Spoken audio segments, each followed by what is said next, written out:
పోతు పేరెంటాళ్ళు రండి.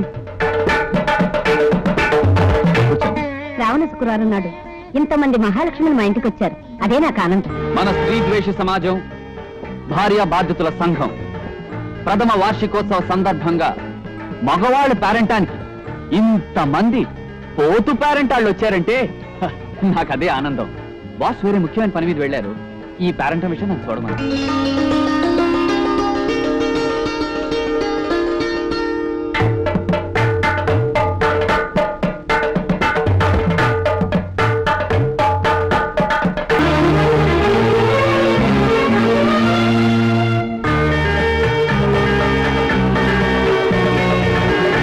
ఇస్తినమ్మా వాయనం పుచ్చుకుంటేనమ్మా వాయనం.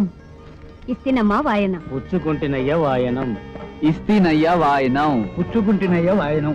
ఇస్తీనయ్య వాయనం. పుచ్చుకుంటున్నయ్య వాయనం. ఇస్తీనయ్య వాయనం. భార్య బాధ్యతల సంఘం ఏమిటో దిక్కుమాలిన సంఘం ఊరేగింపని పెట్టి ఈవేళ ఊళ్ళో ఉండే మొగాళ్ళందరినీ పోగు చేశాడు ఆ సీతారామరావు. వివాహాలే రచించాలి, విరాగాలే ఫలించాలి. ఆ సీతారాముడు తాడు బొంగరం లేనివాడు. పెళ్ళొద్దు పెటాకులొద్దు అంటూ వాగుతాడు. మీరు కూడా ఆయన మాయలో పడి వీధులు పట్టుకుపోతే నేనేం కాను ఇల్లేం కాను. అంటే శ్యామల ఇప్పుడు అది నోరు ముయ్యండి. కత్తి సరసాలు. ఏ బంట్రోతు ఉద్యోగం అయినా చెయ్యండి, ఓ 400 వస్తాయంటే వినిపించుకోరు. కవిత్వం రాస్తా కథలు చెప్తానంటూ పైచి పోయేషాలేస్తారు.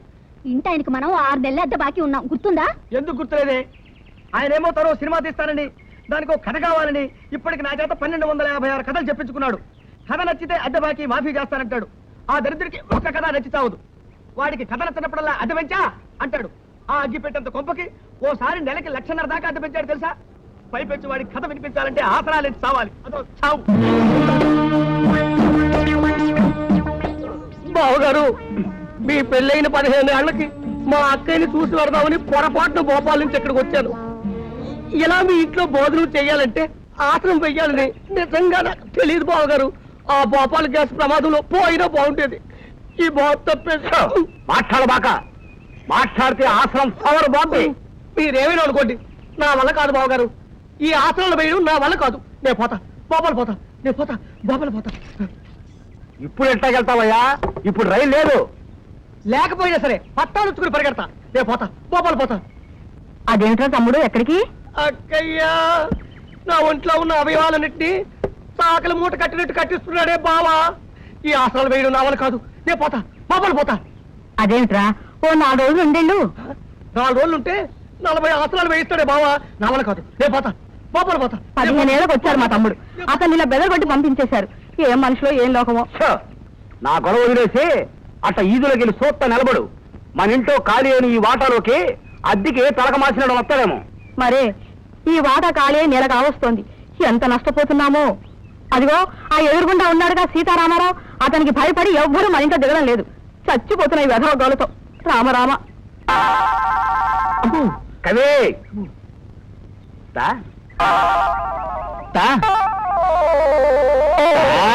మహాప్రభు, ఓ కొత్త కథ చెప్తానండి అయ్యా. ప్రేమ కథ. ఓ అందమైన అబ్బాయికి, ఓ ఆకర్షణీయమైన అమ్మాయికి సంబంధించిన కథ. ఆసనమేత్త చెప్పు.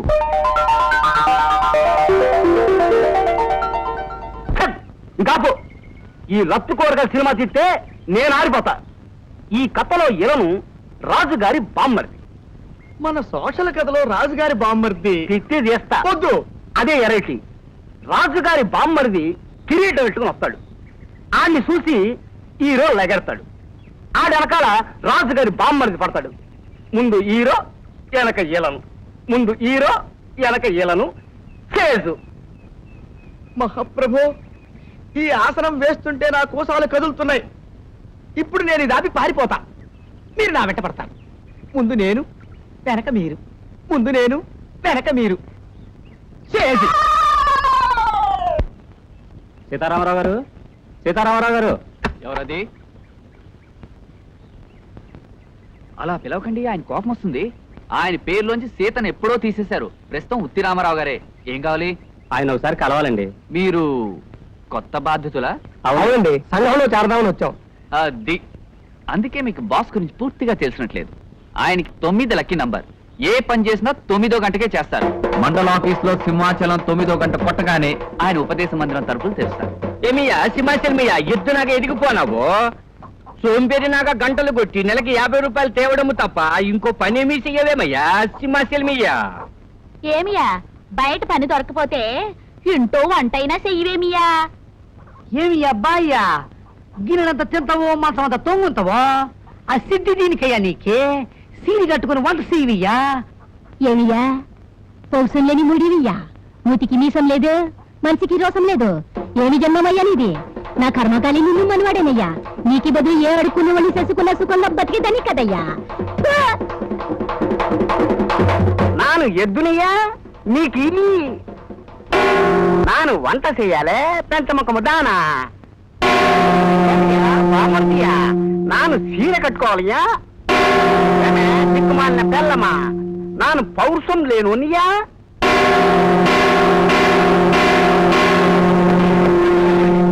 నమస్కారం, రండి కూర్చోండి. సోదరులారా, మీ అందరికీ తెలుసు నేను స్త్రీ ద్వేషిని.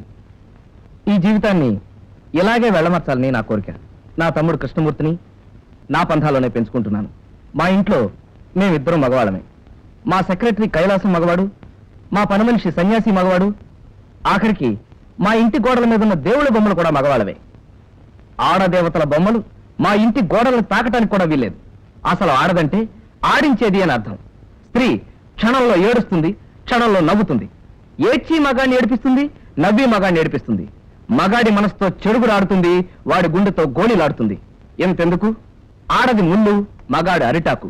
అరిటాకు వచ్చి ముళ్ళుమే పడ్డా, ముళ్ళు వెళ్ళి అరిటాకుమే పడ్డా చిరిగేది ఆకే, చెడేది మగాడి. పెళ్లిలో ఆడది ముహూర్త సమయంలో మగాడి నెత్తిన చేయి పెడుతుంది, అంతే. ఆ తర్వాత అదే చేత్తో ఏడాదికో అంగుళం చొప్పున మొగుణ్ణి అధః పాతాళానికి అనగదొక్కేస్తుంది. ఇక్కడ చప్పట్లు కొట్టుకోవచ్చు. పురాణ ఇతిహాసాలను తీసుకుందాం.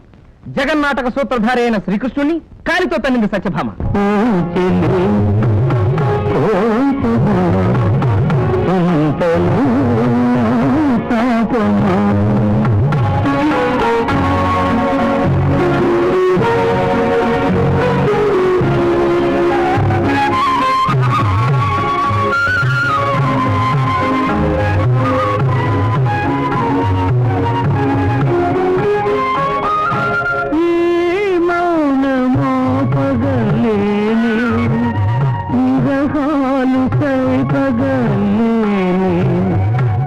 వంచి నీ పదములకు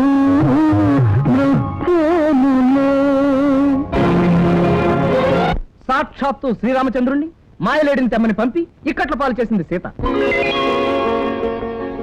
దేవతల నవ్వుల్లాగా రవ్వల్లాగా ఆ కళకళలు పరికించారా? ఆ బంగారు లేడి ఎంత ముచ్చటగా ఉందో. అవుంది, మనోహరంగానున్నది. దాన్ని మచ్చిక చేయ మనసైంది స్వామి. నీ మక్కువ తీర్చుట నా విధి కాదా?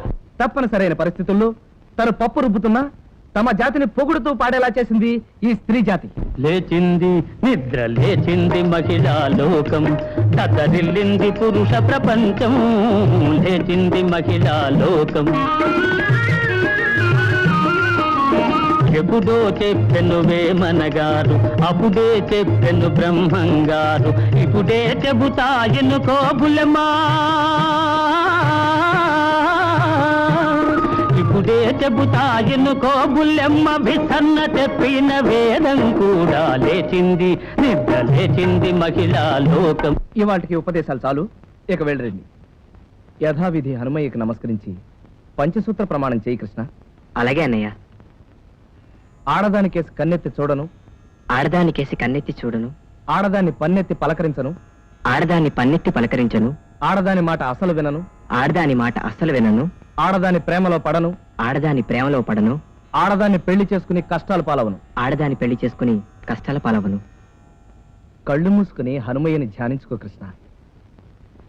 మూసిన నీ కళ్ళల్లో ఎవరు కనిపించారు చెప్పు నాన్న. ఎవరో అమ్మాయి ఒంటి మీద బట్టలు లేకుండా స్నానం చేస్తుందన్నయ్య. అపచారం, అపచారం! నీ మనసును విషపూరితం చేయడానికి ఆ శంకిరి జాతి ప్రయత్నిస్తూ తుడిచేయి. నీ మనసులోంచి ఆ భావాలను తుడిచేయి. వెళ్ళు కాలేజీకి రెడీ అవ్వు. హనుమయ్య. పిలిచావా రామయ్య? ప్రణామాలు హనుమయ్య. రామార్పణం. నాకు నీ ఆశీస్సులు కావాలి. శుభమస్తు. రా కూర్చో. కాఫీ ఏమైనా తీసుకుంటావా? వద్దులే, పైత్యం చేస్తున్న ఈ మధ్య కాఫీలు టీలు మానేశాను. కూల్ డ్రింక్ ఏదైనా ఇప్పించు. ఒక్క నిమిషం. రా హనుమయ్య,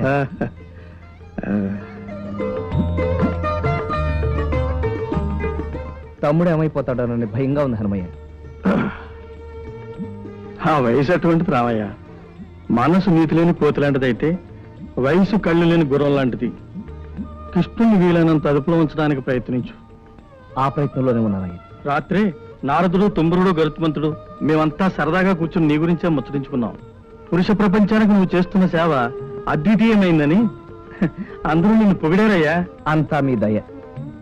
మరిచాను, అతి త్వరలో నీ దగ్గరికి మరో బాధా సర్పదష్టుడు, భార్యా బాధితుడు రాబోతున్నాడయ్యా. మరో భార్యా బాధితుడా? ఎవరయ్యా అతను? నేనేరా అప్పల స్వామిని, నిప్పప్పల స్వామిని.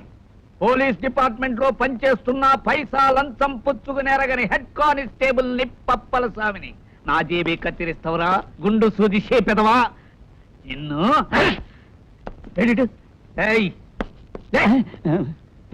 అయ్య బాబాయ్ బాబు, తప్పైపోయింది బాబు, క్షమించండి. బస్సులో నిగనిగలాడే తమ గుండు చూసి ఎవరో తిరుపతి భక్తులను బెంపడ్డాను బాబు. ఇంకోసారి సౌకర్యం చేద్దామని కత్తిరేశాను. పళ్ళి గిలించావా కొళ్ళబడు తనకేడి ఎదవా పొలబడికే. తమరని తెలిస్తే నేను ఇంకో బస్సు చూసుకున్నాను బాబు. బాబు నన్ను ఒగ్గేయండి బాబు. నీ కట్టు కథలు నా కాడు సెల్లవురా దబ్బన ముఖం మీదవా. రే నోటు పదకొండా. Yes sir. రే నేను ఇక్కడున్నాను రా. Yes sir. నీకు పిలిచినాడు పిలిపి వినపడదు, ఎదురుగుండా ఉన్నవాడు కనపడ్డు. సత్తన్నవా నీతో ముందని లాకబులతో చెయ్యి. సరే అట్టగ్గానేవ్వండి. రేపో మాపో నేను బయటకు రాకపోతానా? దుర్గమ్మ గారి కాడికి వెళ్ళి, అమ్మా అయ్యగారు బస్సులో కాలేజీ పిల్లకి బీటేస్తా ఉంటే నేను ఆయన జేబుకి వస్తాను చెప్పుకోకపోతానా? ఇక్కడ మా ఆవిడ పేరు ఎత్తగరా. రే నోట పదకొండు. ఆయన ఎందుకురా లాకబులతో వస్తున్నావు? నన్ను కాదు, నీకు సరిగ్గా ఈనపడి సాగుకపోవడం నా సాగుకు వచ్చిందిరా నాయన. నేను లాకబులకు దయమన్నది ఈయన్ని కాదు, బయట ఎవడో గొడవ చేస్తున్నాడు ఆడిని. రే నాయన నువ్వు వెళ్ళిపో, బేగ వెళ్ళిపోరా. సరే బాబు, నేను ఇంటికి వెళ్తాను. మా ఇంటికే? మీ ఇంటికి కాదు బాబు, మా ఇంటికి. ఇది ఎచ్చి వెళ్ళిపోరా నాయన. పోలీస్ స్టేషన్ లోనే దొంగతనం జరిగిందంటే పేపర్ వాళ్ళు బాధపడతారు. సరే ఉంచండి. అడ్డమైన వాడికి మా ఆవిడ పేరు తెలియటం గొప్ప చికాకు అయిపోయింది. రైట్ వేరా, బేగ నా జీతం అయిపోతాడు, నాకు అవతల చాలా పని ఉంది. ఇంకెక్కడ జీతం అయ్యా? ఇందాకే మీ ఆవిడ వచ్చి తీసుకెళ్ళింది. ఏంటి మా దొరకొచ్చి తీసుకెళ్ళిందా? దానికి ఎందుకు ఇచ్చారండి? నేనెక్కడిచ్చానయ్యా? ఆవిడే లాక్కుపోయింది. గోవిందా గోవిందా. అయితే ఈ నెలంతా జేబు ఖర్చుకి దమ్మిడి దొరకనట్టే. రే నోట పదకొండు. Yes sir. ఇటు. Yes sir. ఈ నెల జీతం మన చేతికి అందలేదు. 4 రూపాయలు సంపాదించు.